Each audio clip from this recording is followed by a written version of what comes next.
বাবা কি ধমকি চমকি বাবা!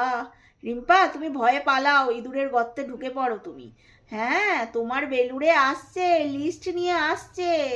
তা আমি বলি কি, যারা লিস্ট করেছো তারা কি বলবে এসে রিম্পার বরকে, যে তোমার বউয়ের সঙ্গে আমরা যুক্তিতর্কে পারিনি তো, তার জন্যই তো তোমার বউয়ের নালিশ নিয়ে এসেছি। তা আমাদের সাথে ফোনে ফোনে কথা বলেছিল, সেই কথাগুলো আমরা রিভিল করে দিয়েছি, তাও তোমার বউকে দমাতে পারিনি। এই নালিশ নিয়ে আসবা? আর কি নালিশ নিয়ে আসবা? চ্যাট করেছে, এই নালিশ নিয়ে আসবা? ও মা! রিম্পার বরকে এসে কি নালিশ করবা? তোমার না বউ এই করেছে সেই করেছে, যুক্তিতর্কে তোমার বউকে হারাতে পারিনি, তাই তোমার বাড়ি পর্যন্ত চলে এসেছি নালিশ করতে। এবার দাও বালিশ, দাও বালিশ এবার। আমার বাড়ির বালিশ কম পড়ে গেছে, তোমার কাছ থেকে বালিশ নিয়ে গিয়ে আমি রাতে শান্তির ঘুম ঘুমাবো।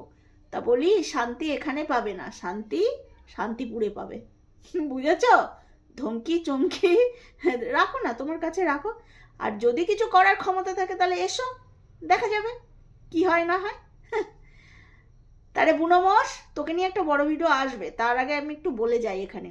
হ্যাঁ, কি বলছিস? তলায় তলায় সেটিং ফিটিং গটাপ শটাপ। আরে হ্যাঁ, পার্সোনাল আর প্রফেশনালকে এক করে নিস না। একই পরিবারের দুজন ব্যক্তি, ধর তাদের কর্মস্থল হলো কোর্ট, মানে লয়ার আর কি, লয়ার বলতে চাইছি।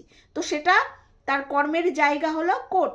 সেখানে তারা একটা ক্লায়েন্টকে নিয়ে, ধরো ডিভোর্স কেসই ধরো, একটা ডিভোর্স কেস, মানে একই ক্লায়েন্টের ডিভোর্স কেস দুই স্বামী স্ত্রী নিয়েছে। দুজনাই হয়তো একই প্রফেশনালে রয়েছে। তা সেখানে ওরা ওই কোর্টে গিয়ে ওদের ডিভোর্সটা করাবে, নাকি বাড়ি এসে চুলোচুলি করে ডিভোর্স, দুজনের মানে দুই লয়ার ডিভোর্স হয়ে যাবে? কোনটা কোনটা? প্রফেশনাল আর পার্সোনাল, প্রফেশনালের জায়গায়, পার্সোনালের জায়গায়। বুঝতে পেরেছিস মাথা মোটা মূর্খ? হুম। আর তোকে কি বলবো, আমার এখন তো ভগবান যে তোকে মা কেন করেছে আমি তো সেটাই বুঝতে পারি না। মানে তোর সাথে এতদিন কথা বলেছি, ভাবলেই গা ঘিন ঘিন করছে, ঘেন্না লাগছে। কাকে সাপোর্ট করছিস? একটা সন্তানকে, একটা বাচ্চাকে অ্যাবনর্মাল বলছে, আর তুই সেখানে হেসে হেসে খিল্লি উড়িয়ে কমেন্ট করছিস। কি মনে করছিস যে জ্বলাচ্ছিস? না, আমাদের তুই জ্বলাচ্ছিস না রে। তুই তোর পাপের খাতায় তোর পাপটা আরো এক্সট্রা করে লিখে দিচ্ছিস। এই মূর্খ, জানিস না যুগ চারটে হয়?